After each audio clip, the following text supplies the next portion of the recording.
Hello दोस्तों, welcome back to future channel for blaster. और मैं हूं आपका host Ravi. Perfect entry, perfect video, perfect result और बेहतरीन रिजल्ट रहा अल्हम्दुलिल्लाह। फ्री व्हाट्सएप ग्रुप के अंदर भी जो जो सिग्नल्स शेयर हुए बिटकॉइन के और दूसरे जिसे जो भी सारे मामला थे उसमें ज़बरदस्त किस्म का रिजल्ट रहा। फ्री व्हाट्सएप ग्रुप ज्वाइन करने के लिए it is totally free, 100% free. हर कोई ज्वाइन कर सकता है, लेकिन ज्वाइन करने का तरीका है, कंडीशन है।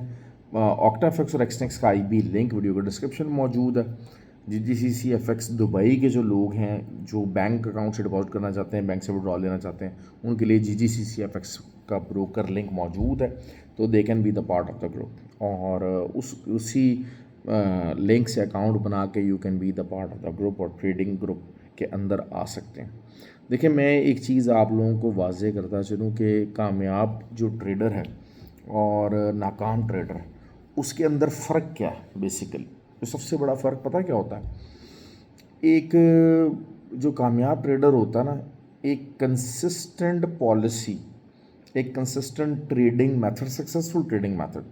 अच्छा, वैसे जो पुराने लोगों ने डराइव किए हैं ना, मोस्टली अगर आप बुक्स पढ़ना चाहेंगे या कोर्सेज हमारे से भी जैसे कोर्सेज वगैरह करते हैं, जो मैक्सिमम जो मेथड्स हैं दे आर सक्सेसफुल। ऐसा नहीं है कि वो सक्सेसफुल नहीं है। जो ट्रेडिंग स्ट्रैटेजीज़ हैं वो सक्सेसफुल हैं, दे आर सक्सेसफुल।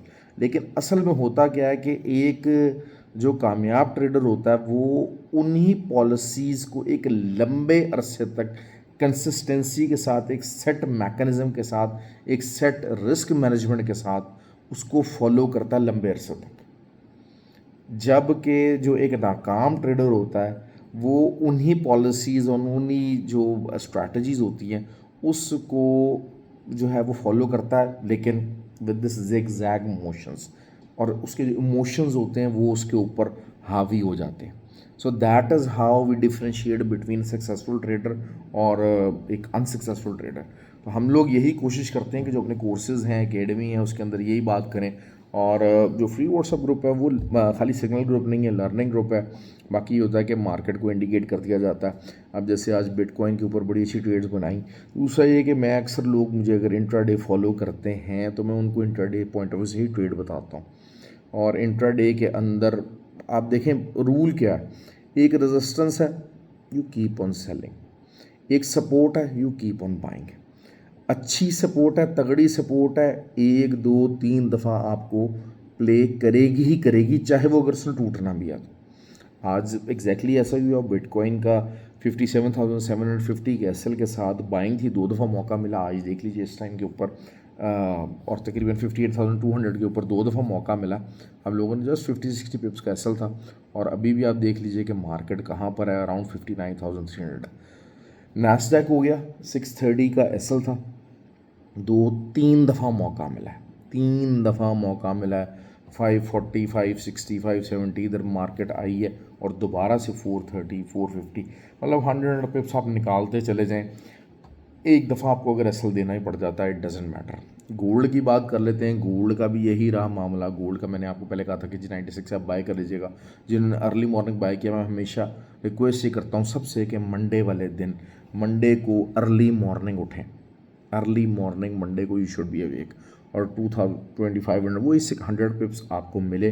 उसके बाद यही था कि जी जो है वो क्लियर कट वीडियो ग्रुप के अंदर सिग्नल दिया गया कि अगेंस्ट द ट्रेंड्स जो है वो सेल है, आप बैठ सकते हैं। और ये हो गया 86 जब मार्केट उठी है, रीटेस्ट जब किया तो उस टाइम पे ग्रुप में बता दिया कि भाई रीटेस्ट भी हो गया 82, और basically we are waiting for the area of 82। लेकिन जब 86 से ही रीटेस्ट हुआ तो उस टाइम पे ग्रुप में मैसेज कर दिया कि भाई रीटेस्ट भी हो गया और market is going for the bye.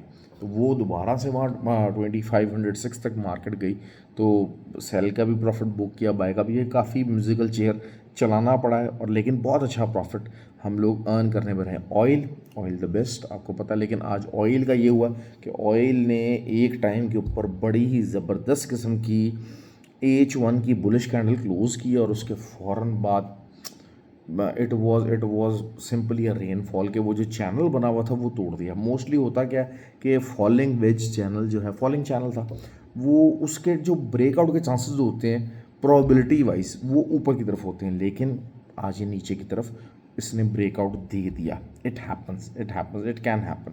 अच्छा, अगर दोबारा यही होता है कि अब कल जो है वो अगर 74.5 के अंदर दोबारा से मार्केट आ जाती है, इस चैनल के अंदर आ जाती है और 1 आवर कैंडल या हाफ एन आवर कैंडल भी कोई एक दो इसी 74.5 के ऊपर ओपनर क्लोज हो जाती है, तो हम दोबारा से जो है ना को थोड़ा बहुत बाइंग ढूंढने की कोशिश करेंगे। बेसिकली रिट्रेसमेंट बाय निकल सकती है। ठीक हो गया। गोल्ड की बात कर लेते हैं। गोल्ड में देखें, गोल्ड इज़ बुलिश, क्लोजिंग भी उसकी बुलिश है, लेकिन वही चीज़ है कि एरिया जो है बहुत इंपॉर्टेंट एरिया 2509 है। 2509 के ऊपर कोई भी क्लोजिंग आ गई एज 4 की तो टारगेट जो है वो 2525 हो जाएगा। 2525 तक का टारगेट हम अचीव कर लेंगे। लेकिन जब तक ये 9 के नीचे है, आप इसको जितना सेल कर सकते हैं आप कर लीजिए। लेकिन वही चीज़ है, अगेंस्ट द ट्रेंड ट्रेड अब बहुत लंबी ट्रेड्स नहीं निकलने वाली है, ये चीज़ आप याद रखिएगा। सिल्वर रिमेन्ड वेरी बुलिश, और लेकिन ये है कि सिल्वर की जो बाय है वो मैं देखूंगा दोबारा से आज का जो लेवल है ना कि 28.40 मुझे मिलेगा, मैं तब देखूंगा। आज वही बात है कि 28.71 का एरिया था, वहाँ पर एग्जैक्ट वहीं पर आया है और जो है वो वही वहाँ पर एग्जैक्ट आके उठा है। एकेडमी के अंदर जो फॉरेक्स ट्रेडिंग क्लब था जहाँ पर लोग बैठे हुए थे, वहाँ पर डिस्कस हुआ, पूरा बताया कि जैसे देखें जी ये एरिया था, यहाँ से लग के उठा। अब जो अगर कोई सेलिंग करना चाहता तो it will be very dangerous actually. मेरा था अंदाज़ा कि 3.5 से सेलिंग निकलेगी, निकली भी और 1.8 तक आई। 100 बस पूरे नहीं लिए जा सके, लेट नाइट निकली है, मैंने ली है, ट्रेड ली, उसमें प्रॉफिट बनाया, लेकिन वही 70-80 पिप्स की मूवमेंट थी, इससे ज़्यादा की मूवमेंट नहीं थी। लेकिन असल चीज़ ये होती है कि वही बात है कि एक रात को जब 10-11 बजे अगर आप गोल्ड और सिल्वर के ऊपर ट्रेड कर रहे हैं तो फिर वॉलेटिलिटी कम हो जाती है, तो फिर आपको जो 100 पिप्स बुक करने होते हैं वो आपको 60 पिप्स ही बुकिंग करनी पड़ती है।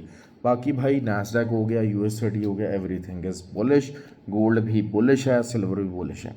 आइडियली यही है कि आप जो है वो इसमें जब नीचे आएगा, रिट्रेसमेंट लेगा, तब आप बाय ढूंढने की कोशिश करें। आप बाय ढूंढने की कोशिश करें, that will be something much simpler.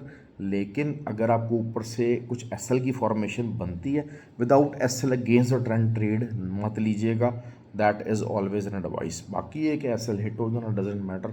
आज हमने देखें इतना ज़्यादा प्रॉफिट कमाया, हर चीज़ में, हर पेयर में प्रॉफिट कमाया अल्हम्दुलिल्लाह। तो अब बिटकॉइन की बात कर लेते हैं। बिटकॉइन वही चीज़ है कि 57,750 का एसएल है। अब जहाँ से भी आप एंटर लेते हैं, it has the legs to go to the 61,500 area very easily. Bitcoin का ये चांस बन रहा है। बिटकॉइन के ऊपर आज मैंने स्पेशली ट्रेड्स बताई थी, क्योंकि एक वो समझ लें कि 2 दिन से इंतज़ार था इस लेवल का, आया तो हमने उसको अच्छा निचोड़ा है। तो that is how you trade.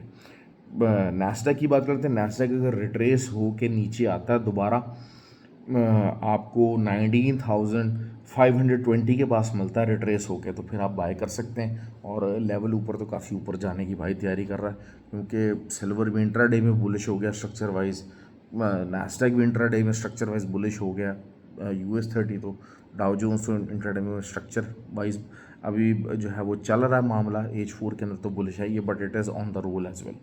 तो लेट्स सी कि इंशाल्लाह क्या होता है। बाकी ये कि तमाम लेवल्स मैंने आपको बता दिए, नोट कीजिए, बगैर एसएल के ट्रेड मत कीजिए, सेंसिबल तरीके से ट्रेड कीजिए। मौका जहाँ मतलब थोड़ा सा ब्रेवरी दिखानी पड़ती है, तो हिम्मत दिखानी पड़ती है, और हिम्मत है कैलकुलेटेड रिस्क के साथ। कैलकुलेटेड रिस्क क्या है? Your SL is your calculated risk और your lot size is your calculated risk. आप बहुत छोटा स्कैल्पिंग का भी एसएल रख सकते हैं, मॉर्निंग के अंदर होता है, मूवमेंट बहुत कम आए, लेकिन वही बात है कि 2509 के ऊपर का एसएल रख के, छोटा एसएल रख के आप स्कैल्पिंग भी कर सकते हैं और हैवी लॉट्स भी ले सकते हैं। ठीक हो गया। लेकिन हैवी लॉट्स का वही फार्मूला है कि जब आप हैवी लॉट लेंगे तो एसएल भी छोटा होगा, टीपी भी छोटा होगा। That how we do the scalping. Thank you ji, ख्याल रखें अपना, और वीडियो को लाइक और शेयर जरूर कीजिए। शुक्रिया।